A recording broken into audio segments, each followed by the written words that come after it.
अब कहाँ बोलबे बाबा जी जरूर बोलबे।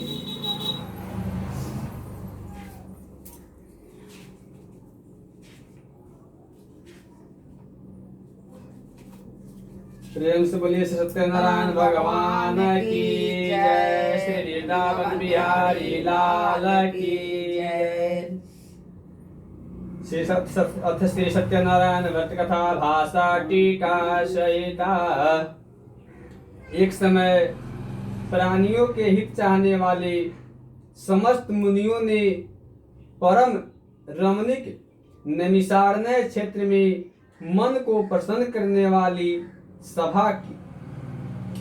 उसी समय उस सभा में अति तेजस्वी व्यास जी के शिष्य सूत जी शिष्य गणों के सहित हरि नाम स्मरण करते हुए वहां आए।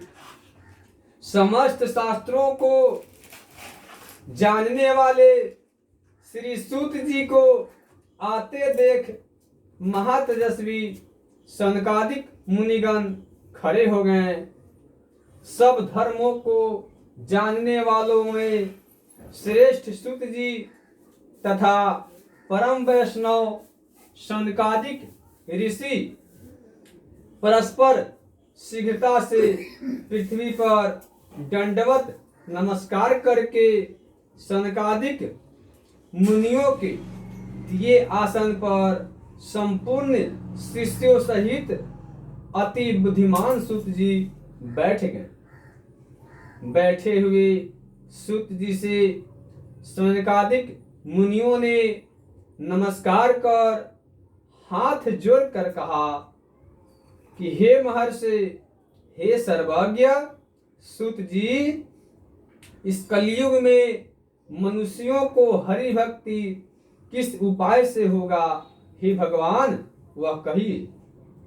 क्योंकि इस कलयुग में जितने भी प्राणी हैं सब पाप करने में तत्पर हैं और वेद विद्या से विहीन हैं। उनका कल्याण किस प्रकार होगा सो बताइए।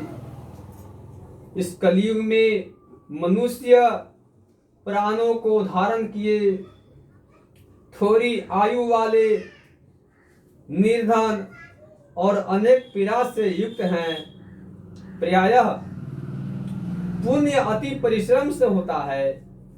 इससे कलयुग में कोई मनुष्य पुण्य न करेगा और पुण्य के नष्ट होने से सब पापों में प्रवृत्त हो जाएंगे।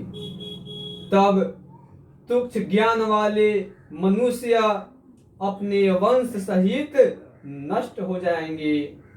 हे सूत जी, किस तरह अल्प परिश्रम से थोड़े धन और कुछ ही समय में पुण्य प्राप्त हो, ऐसा कोई उपाय हम लोगों से वर्णन कीजिए जिसके उपदेश से मनुष्य पाप पुण्य करता है वह उसका भागी होता है।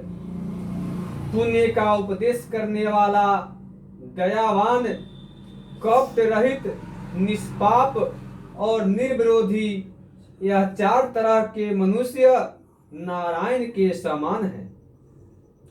संसार में ज्ञानी होकर जो दूसरों को ज्ञान नहीं देता उस पर ज्ञान रूपी परमेश्वर प्रसन्न नहीं होते हैं। जो पुरुष रत्न रूपी ज्ञान से दूसरों को संतोष नहीं देते उन्हें मनुष्य रूप धारण किए नारायण ही जाने। हे महामते, ऐसा कौन व्रत है जिसके करने से मनोवांछित फल प्राप्त हो, वह हम लोगों से वर्णन कीजिए, सुनने की इच्छा है।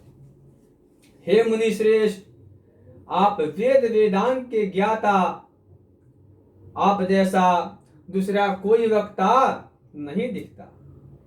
क्योंकि श्री वेद व्यास जी के आप शिष्य हैं। सूत जी बोले कि हे मुनि श्रेष्ठ, तुम धन्य हो, तुम ही वैष्णवों में अग्रगण्य हो। कारण कि सब प्राणियों का तुम सदैव हित चाहते हो। हे शौनक, सुनो, मैं आपसे उस उत्तम व्रत को कहूंगा जिस व्रत को नारद जी ने लक्ष्मीपति भगवान से पूछा था और जिस प्रकार भगवान ने नारद जी से कहा। प्रेम से बोलिए श्री सत्यनारायण भगवान की जय। श्री वृंदावन बिहारी लाल की जय। घंटी जय।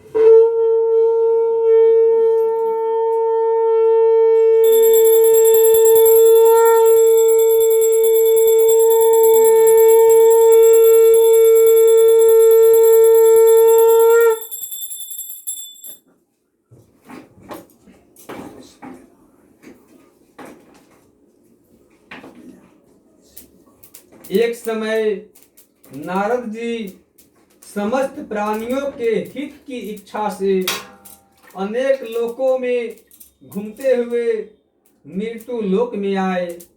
यहाँ उन्होंने देखा कि सब प्राणी अनेक पीड़ाओं से युक्त और अनेक योनियों में उत्पन्न होकर अपने पाप कर्म से दुख पा रहे हैं। यह देखकर विचार किया कि इन लोगों का दुख किस प्रकार से दूर होगा। ऐसा मन में विचार कर विष्णु लोक में चले गए। वहां जिनके शुक्ल वर्ण 4 भुजाएं हैं, जिन्होंने शंख चक्र को धारण किया है और वनमाला से सुशोभित देवेश नारायण है, उनको देखकर स्तुति करने लगे। और नारद जी बोले कि हे महाराज, आप वचन और मन से न कहने न धारण करने के योग्य अनंत शक्ति युक्त और निर्गुणात्मक शक्ति है।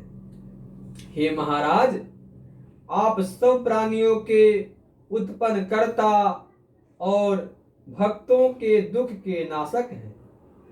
यह स्तुति सुनकर विष्णु भगवान बोले कि हे नारद, तुम किस काम से आए हो?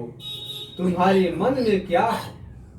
हमसे जो पूछोगे वह हम कहेंगे। नारद जी बोले कि हे नाथ, मृत्यु लोक के सब प्राणी अनेक योनियों में उत्पन्न होकर निष्पाप कर्म से क्लेशित हो रहे हैं।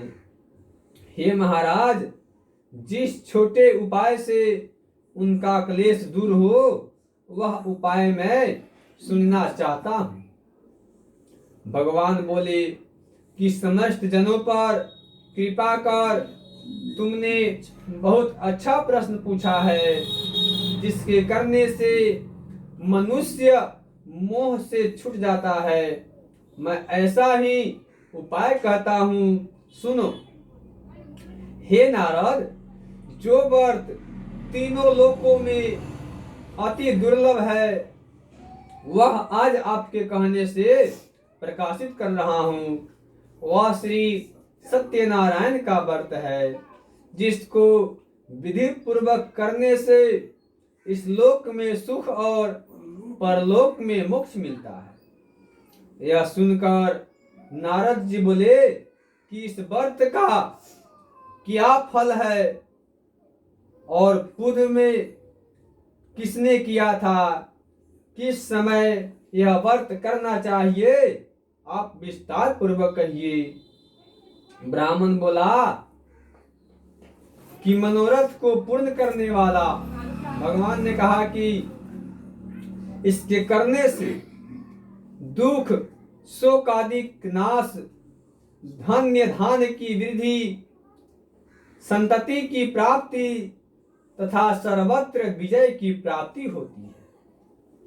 इस व्रत में मनुष्य भक्ति श्रद्धा युक्त किसी भी दिन संध्या काल के समय में श्री सत्यनारायण की पूजा करे और भाई बंधु तथा ब्राह्मणों के साथ धर्म युक्त 1.25 सेर उत्तम नैवेद्य भोग लगावे, केले का फल, घी, दूध और गेहूं का चूर्ण लावे।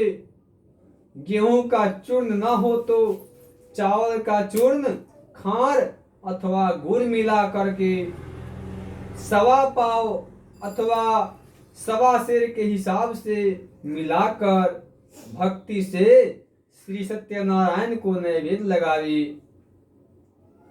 अपने भाई बंधुओं के साथ कथा सुनकर ब्राह्मणों को दक्षिणा दे।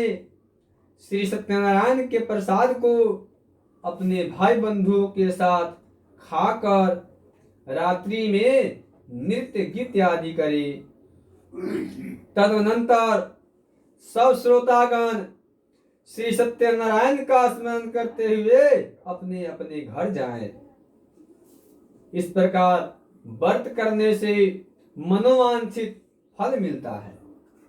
विशेषकर इस कलयुग में पृथ्वी पर इससे बढ़कर दूसरा कोई उपाय नहीं है। हे नारद, जिन्होंने इस व्रत को पहले किया वह कथा सुनो। काशीपुरी में निर्धन सतानंद नामक एक ब्राह्मण क्षुधा पिपासा से दुखित नित्य पृथ्वी पर भिक्षा मांगने हेतु घूमता था। ब्राह्मण प्रेमी भगवान नारायण ने दुखित ब्राह्मण को देखकर बूढ़े ब्राह्मण का रूप धारण कर अति आदर से पूछा कि हे ब्राह्मण, किस कारण पृथ्वी पर आप प्रतिदिन घुमा करते हैं? यह हमारी सुनने की इच्छा है। यदि आपकी इच्छा हो तो कहिए। ब्राह्मण बोला कि मैं अत्यंत दरिद्र हूँ, भिक्षा के लिए पृथ्वी पर भ्रमण करता हूँ। यदि आप कुछ जानते हो तो कृपा कर पूर्ण रूप से कहिए। वृद्ध ब्राह्मण बोले कि हे द्विश्रेष्ठ, मनोरथ को सिद्ध करने वाला सबसे उत्तम श्री सत्यनारायण का व्रत करो, जिसके करने से मनुष्य सब दुखों से छूट जाते हैं। वृद्ध ब्राह्मण रूपी श्री सत्यनारायण देव ने व्रत का विधान ब्राह्मण को बताकर आप अंतर्ध्यान हो गए। तदनंतर ब्राह्मण सतानंद ने मन में निश्चय किया कि मैं कल ही श्री सत्यनारायण का व्रत करूंगा। इसी चिंता में ब्राह्मण को रात भर नींद न आई। सुबह उठकर उसने यह निश्चय किया कि मैं श्री सत्यनारायण का व्रत अवश्य करूंगा। यह संकल्प कर भिक्षा मांगने को गया तो उस दिन उसको सब दिनों से अधिक पैसा मिला, द्रव्य मिला। उस द्रव्य से उसने अपने भाई बंधु के साथ श्री सत्यनारायण का व्रत किया। उसके प्रभाव से दुखों से छूटकर सर्व संपत्ति से युक्त हो गया। व्रत के प्रभाव से सतानंद नगर भर में श्रेष्ठ मान जाने लगा और तभी से वह ब्राह्मण हर महीने व्रत करने लगा। भगवान ने कहा कि सतानंद ब्राह्मण द्वारा किया हुआ श्री सत्यनारायण का यह पूजन, इसको जानकर जो मनुष्य व्रत करता है वह सब पापों से छूटकर मोक्ष को प्राप्त करता है। जिस प्रकार पृथ्वी में इस व्रत को मनुष्य करेंगे उनका दुख अवश्य नष्ट हो जाएगा। प्रेम से बोलिए श्री सत्यनारायण भगवान की जय। श्री वृंदावन बिहारी लाल की जय।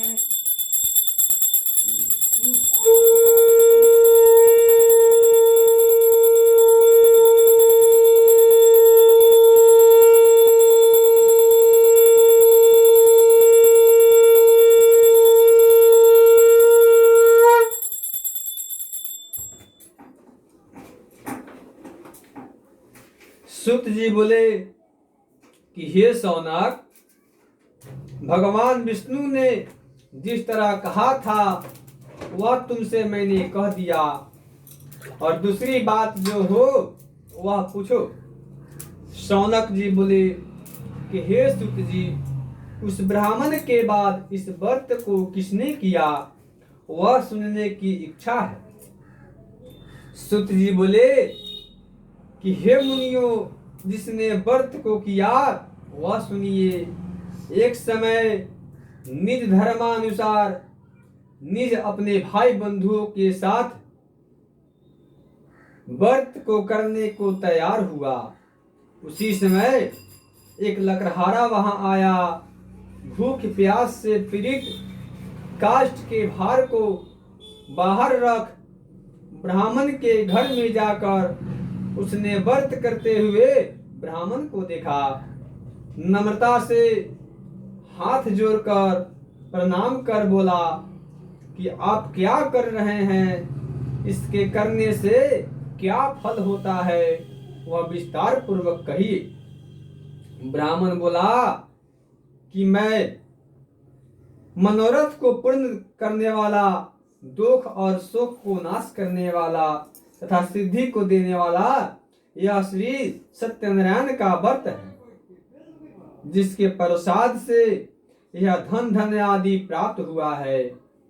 यह सुनकर लकड़हारा प्रसन्न हो प्रसाद को खाकर और जल पीकर भगवान श्री सत्यनारायण का ध्यान करता हुआ अपने नगर को चल गया। उसने मन में विचार किया कि आज लकड़ी बेचने से जो द्रव्य प्राप्त होगा उसी से मैं सत्यनारायण भगवान के उत्तम व्रत को अवश्य करूंगा। ऐसा मन में सोच विचार कर उसने लकड़ी को सिर पर रखकर जहां धनी लोग रहते थे उस नगर में गया। उस दिन लकड़हारे को दुगुना द्रव्य प्राप्त हुआ। वह अत्यंत प्रसन्न हो सुंदर केले के फल, शक्कर, दूध, घी, गेहूं का चूर्ण सबको सवाई लेकर घर में आकर अपने भाई बंधुओं को बुलाकर विधि से सत्यनारायण का व्रत किया। उस व्रत के प्रभाव से लकड़हारा धन पुत्र से युक्त हो गया। इस लोक में सुख पाकर अंत में सत्य लोक को चला गया। हे मुनिगण, मैं और कथा कहता हूँ, उसको सुनिए। प्रेम से बोलिए श्री सत्यनारायण भगवान की जय। श्री वृंदावन बिहारी लाल की जय।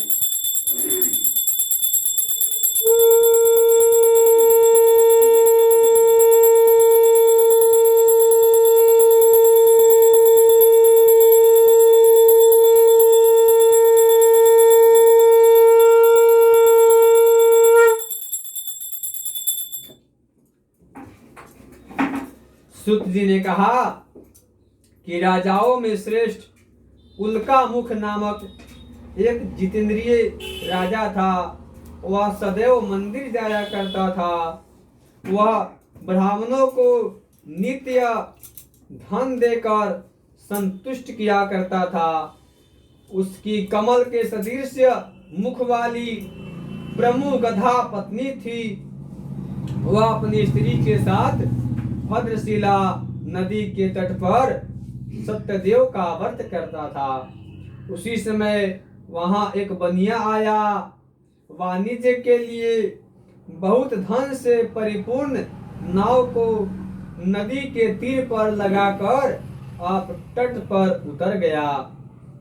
वह राजा को व्रत करता हुआ देख नम्रता से पूछने लगा। साधु बोला कि हे राजन, आप यह क्या करते हैं, वह हमसे भक्ति पूर्वक कहिए, सुनने की इच्छा है। राजा बोला कि हे साधु, यह अति तेजस्वी विष्णु भगवान का पूजन है, जो अपने भाई बंधुओं के साथ पुत्र आदि प्राप्ति की इच्छा से किया जाता है। तब बनिया नमस्कार कर बोला कि हे राजन, इस व्रत को मुझसे कहिए, यह मैं भी करूंगा, कारण कि मेरे भी संतान नहीं है। इस व्रत से अवश्य होगी। वह व्रत की विधि जानकर अपने घर में आकर उसने अपनी स्त्री से यह संतानप्रद व्रत कहा और यह संकल्प किया कि जब मेरे घर संतान होगी तब मैं अवश्य श्री सत्यनारायण का व्रत करूंगा। थोड़े ही समय में उसकी स्त्री लीलावती आनंद चिंत से गर्भवती हो गई। उसने 10वें मास में अति निर्मल एक कन्या को उत्पन्न किया। जैसे शुक्ल पक्ष में चंद्रमा की ज्योति बढ़ती है, उसी तरह प्रतिदिन कन्या वृद्धि को प्राप्त हुई। अपनी स्त्री के साथ बनिया ने कन्या का जात कर्म कर कलावती नाम रखा। एक दिन लीलावती अपने स्वामी से मधुर वचन बोली कि पहले का संकल्पित व्रत आप क्यों नहीं करते। साधु बोला कि हे प्रिय, इसके विवाह के समय इस व्रत को मैं अवश्य करूंगा। इस प्रकार स्त्री को समझाकर वह बाहर चला गया।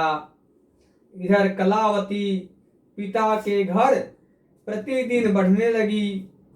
एक दिन धर्मज्ञ साधु बनिया ने सखियों के साथ खेलती हुई लड़की को विवाह के योग्य देख दूतों को बुलाकर कहा कि विवाह के निमित्त कन्या के लिए योग्य वर खोज कर ले आओ। साधु की आज्ञा पाकर दूत कांचन नगर में गए। उस नगर से एक बनिया के पुत्र को लेकर साधु के पास आए। उसने सुंदर गुणयुक्त लड़के को देखा। जाति भाइयों के साथ प्रसन्नचित्त होकर खुशी पूर्वक अपनी कन्या का उस बनिया के पुत्र के साथ विवाह कर दिया। अभाग्यवश विवाह के समय भी उस व्रत को भूल गया। तब सत्यनारायण देव क्रोधित होकर कुछ दिन बाद निज कर्म में अति चतुर साहूकार व्यापार की इच्छा से अपने दामाद को लेकर समुद्र के निकट रत्नसार नामक नगर में जाकर व्यापार करने लगा। इसी समय सत्यनारायण भगवान ने राजा को प्रतिज्ञा से भ्रष्ट देखकर उसको श्राप दे दिया कि जा, तेरे ऊपर बड़ा भारी दुख पड़ेगा। उसी दिन चोरों ने राजा के धन को चुरा लिया।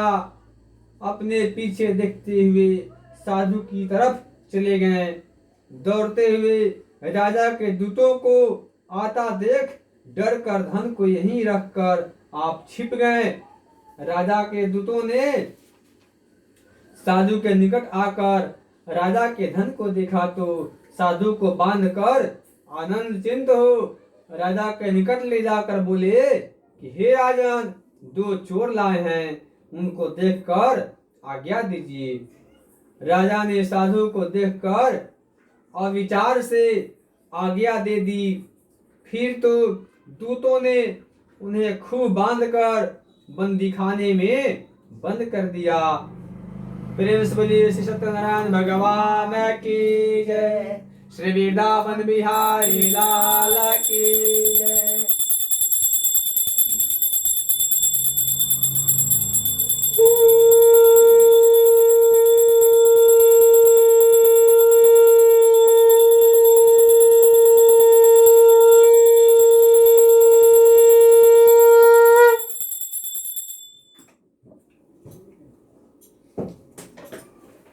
सूत जी बोले कि सतदेव जी की माया से चंद्रकेतु राजा ने उन दोनों बनियों के वचन को कुछ भी न सुना और उनका सब धन ले लिया। श्री सत्यनारायण के श्राप से साधु और दामाद के घर पर स्त्रियां भी बड़ी दुखित हो गई। चोरों ने घर का धन भी चुरा लिया। आधी व्याधि से पीड़ित और भूखी प्यासी लीलावती अन्न की चिंता से घर घर घूमने लगी। और कलावती कन्या भी प्रतिदिन ही घूमने लगी।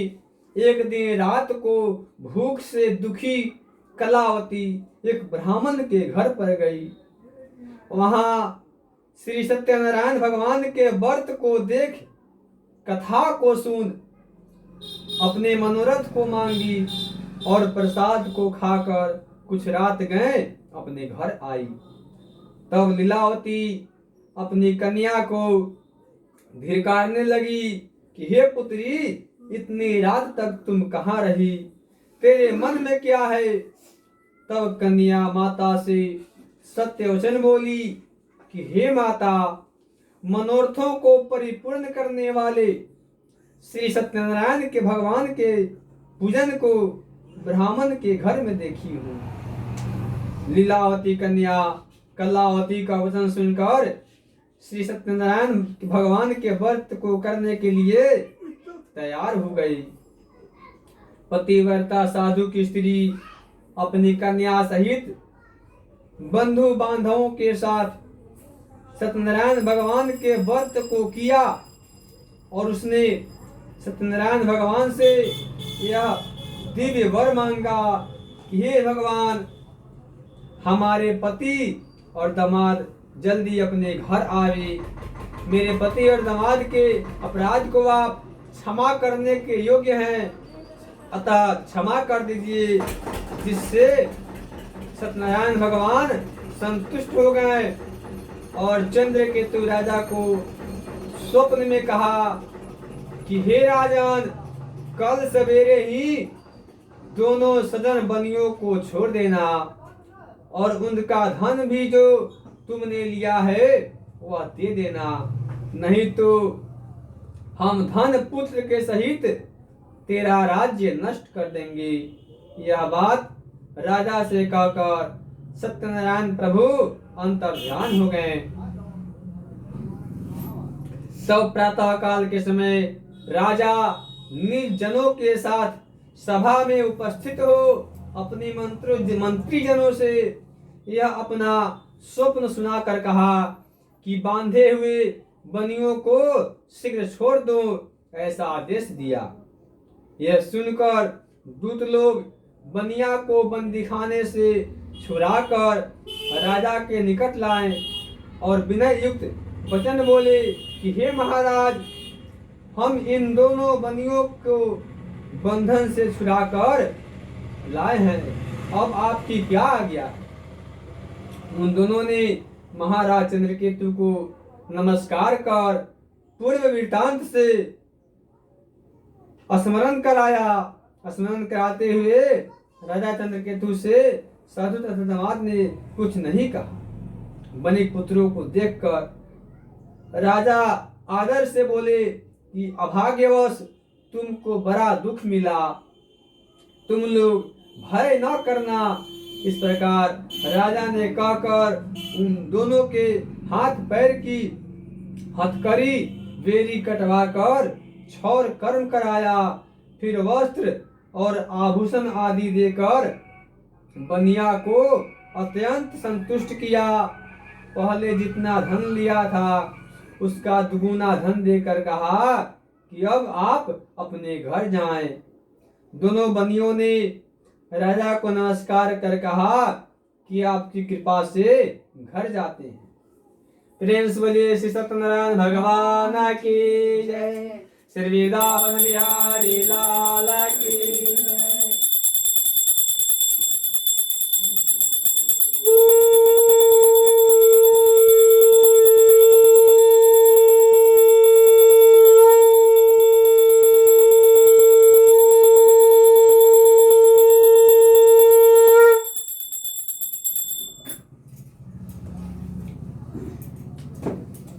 सूत जी बोले कि साधु भगवान की मंगलाचरण पूर्वक पूजा कर ब्राह्मणों को धन देकर अपने नगर को चल दिया। कुछ दूर जाने पर श्री सत्यनारायण भगवान ने वैश्य के मन की बात जानने के लिए पूछा कि तुम्हारी नाव में क्या है। मदमंत महाजन बनिया हंसकर बोला कि डंडी, यह क्यों पूछते हो? क्या धन लेने की इच्छा है? मेरी नाव में लता पत्रादिक है। तब डंडी ऐसे वचनों को सुनकर बोले कि तेरा वचन सत्य हो। ऐसा कहकर आप समुद्र के पास बैठ गए। डंडी के चले जाने पर नित्य क्रिया कर नाव को ऊपर उठा देख साधु को आश्चर्य हुआ। जब ही उसने नाव में लता पत्रादिक देखा, ते भी मूर्छा को प्राप्त हो भूमि पर गिर गया और सचेत होने पर, होश में आने पर अति चिंता करने लगा। साधु से दामाद बोला कि व्यर्थ शोक क्यों करते हो? वे ही दंडी महाराज ने श्राप दिया है। वे सब कुछ कर सकते हैं, इसमें कोई संशय नहीं है। इसलिए उन्हीं की शरण में चले, क्योंकि मनोरथ उन्हीं से पूर्ण होगा। साधु दामाद के वचन को सुनकर डंडी के पास गया और डंडी को देखकर प्रणाम कर भक्ति से देखकर आदर युक्त वचन बोला कि जो मैंने आपसे कहा था उस अपराध को क्षमा कीजिए। यह कहकर बारंबार नमस्कार कर शोकाकुल हो गया। तब डंडी उसको रोते हुए देखकर बोले कि रो मत, मेरे वचन को सुन। तू मेरी पूजा से सदा मुंह फेरे रहता है और मेरी इच्छा से हे दुर्बुद्धे तुझे बारंबार दुख मिला। भगवान का यह वचन सुनकर साधु स्तुति करने लगा। साधु बोला कि हे स्वामी, आपकी माया से मोहित ब्रह्म आदि देवता भी आपके बड़े अद्भुत गुण और रूप को नहीं जानते। आपकी माया से मोहित मैं मूर्ख आपको कैसे जान सकता हूँ? अतः हमारे ऊपर प्रसन्न हो जाइए। मैं यथाविधि विस्तार से आपका पूजन करूंगा। मैं आपके शरणागत हूँ। मुझे पहले वाला सब धन दीजिए। उसके भक्ति युक्त वचन सुनकर सत्यनारायण भगवान संतुष्ट हो गए और मनोवांछित वर देकर वहीं अंतर्धान हो गए। साधु नाव को धन से परिपूर्ण देखकर उस पर चढ़ गया। सतदेव की कृपा से मनोरथ पूर्ण हुआ।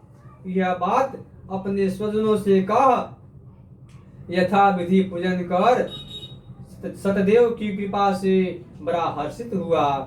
नाव को यत्न से सहेज कर अपने देश को चल दिया। अपने नगर के समीप साधु आकर दामाद से कहने लगा, क्या मेरी रत्नपुरी देखे? ऐसा कहकर उसने धन की रक्षा करने वाले दूत को भेजा। वह दूत नगर में जाकर साधु की धर्म पत्नी को देखकर प्रणाम कर बोला कि ग्राम के निकट दामाद सहित साहूकार बहुत से इष्ट मित्र और धन के साथ आ गए। दूत के मुख से ऐसे वचन को सुनकर साधु की स्त्री बड़ी हर्षित हो सतदेव का पूजन कर कन्या से कहने लगी कि मैं जाती हूँ, तुम भी शीघ्र व्रत समाप्त कर आओ। लड़की इस प्रकार का वचन सुनकर जल्दी व्रत समाप्त कर प्रसाद को भूल से न खाकर अपने पति को देखने चली गई। इससे सत्यनारायण भगवान ने क्रोधित होकर उसके पति को नाव सहित जल में डुबो दिया। कलावती कन्या अपने पति को न देखकर बड़े शोक से रोती हुई भूमि पर गिर पड़ी। साधु ने कन्या को अति दुखित देखकर डरे हुए मन से कहा कि यह क्या हुआ, और नाव चलाने वाले भी चिंता करने लगे। तब लीलावती कन्या को दुखित देखकर अति विह्वल होकर रोने लगी और अपने पति से कहने लगी कि इसी क्षण नाव के साथ वे कैसे अलसित हो गए। न जाने किस देवता के अनादर से नौका जल में नहीं दिख रही है।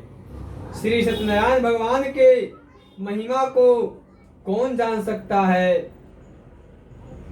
यह कहकर अपने जनों के साथ विलाप करती हुई रोती हुई कन्या को गोद में लेकर रोने लगी और कलावती भी स्वामी को न देखने से अति दुखित हो पति की पादुका लेकर सती होने की इच्छा करने लगी।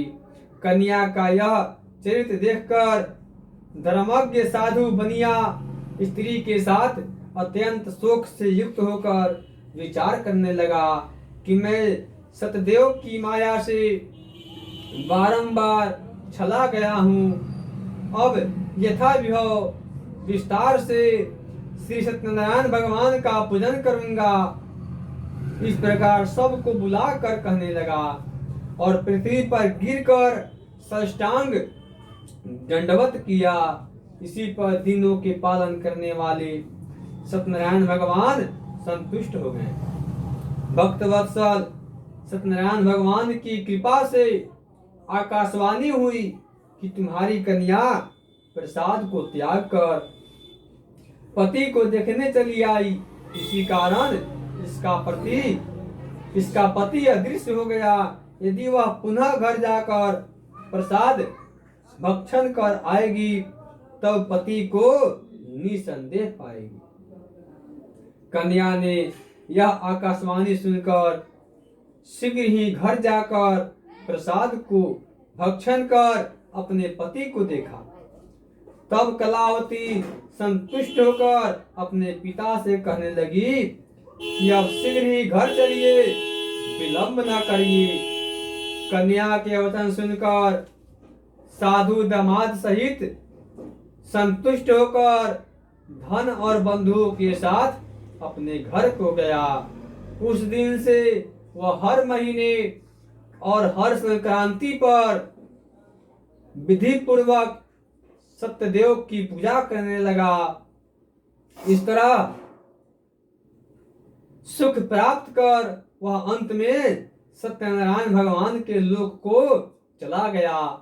फिर सुत जी कहने लगे कि हे मुनि श्रेष्ठ, मैं आपसे और भी कथा कहता हूँ, उसको सुनिए। प्रेम से बोलिए श्री सत्यनारायण भगवान की जय। श्री वृंदावन बिहारी लाल की जय।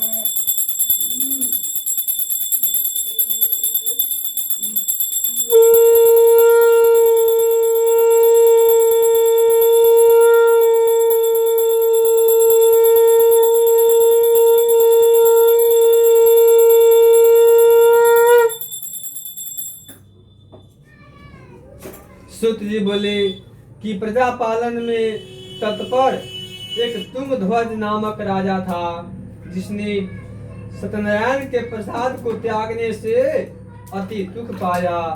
एक दिन उसने वन में जाकर मृग आदि अनेक पशुओं को मारा और पीछे आकर वट वृक्ष के नीचे श्री सत्यदेव भगवान का पूजन को देखा, जिसको गोप लोग बंधु बांधव के साथ संतुष्ट चित्त से करते थे। अहंकार से राजा न वहां गया और न सत्यदेव को प्रणाम किया। जब वे गोप राजा को प्रसाद देने लगे तो राजा ने प्रसाद नहीं लिया।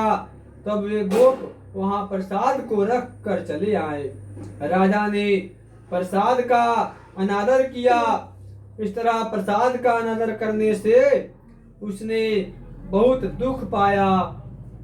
उस राजा के 100 पुत्र थे, वे मर गए और धन धान्य भी नष्ट हो गए। तब राजा ने अपने मन में विचार किया कि सत्यनारायण भगवान ने ही धन नष्ट कर दिया है, इसलिए मैं वहीं जाऊं जहां पूजन होता था। वहां जाकर विचार कर अहिरों के साथ भक्ति श्रद्धा युक्त होकर विधि से उसने सतदेव का पूजन किया। तब सतदेव के प्रसाद से धन पुत्र आदि से युक्त हुआ और इस लोक में सुख प्राप्त कर अंत में सत्यनारायण भगवान के लोक को चला गया। जो प्राणी अति दुर्लभ इस सत्यनारायण भगवान के व्रत को करता है और भक्ति युक्त होकर पवित्र फल देने वाली कथा को सुनता है, उसको सत्यनारायण भगवान के प्रसाद से धन धन्याधिक प्राप्त होते हैं। दरिद्र धन पावे, कैदी छूट जावे, भारता भय से छूटे, इसमें कोई संशय नहीं है। इस पुनित व्रत को करने से प्राणी सदा सुख पाकर अंत में सत्यनारायण भगवान के लोक में जाता है। सूत जी कहते हैं कि हे ब्राह्मणों, मैंने सत्यनारायण भगवान के व्रत को आप लोगों से कहा, जिसके करने से मनुष्य सब दुखों से छूट जाता है। विशेषकर सत्यनारायण भगवान की पूजा इस कलयुग में फल देने वाली है। उन्हीं को कोई काल, कोई सत्य, कोई परमेश्वर, कोई सत्य नारायण और कोई सत्यदेव कहेंगे। सत्य रूपी विष्णु संतान कलयुग में अनेक रूप धारण कर सबको मनवांछित फल देने वाले होंगे।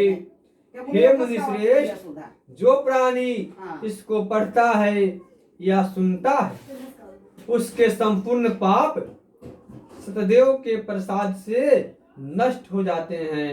इसमें कुछ भी संशय नहीं है।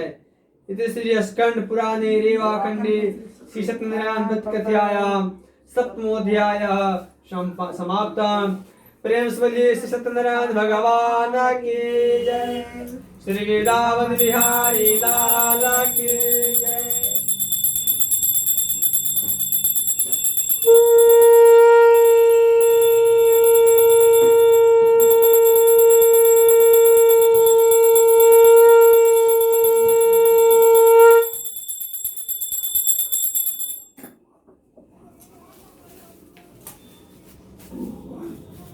क्या बोल खसका ना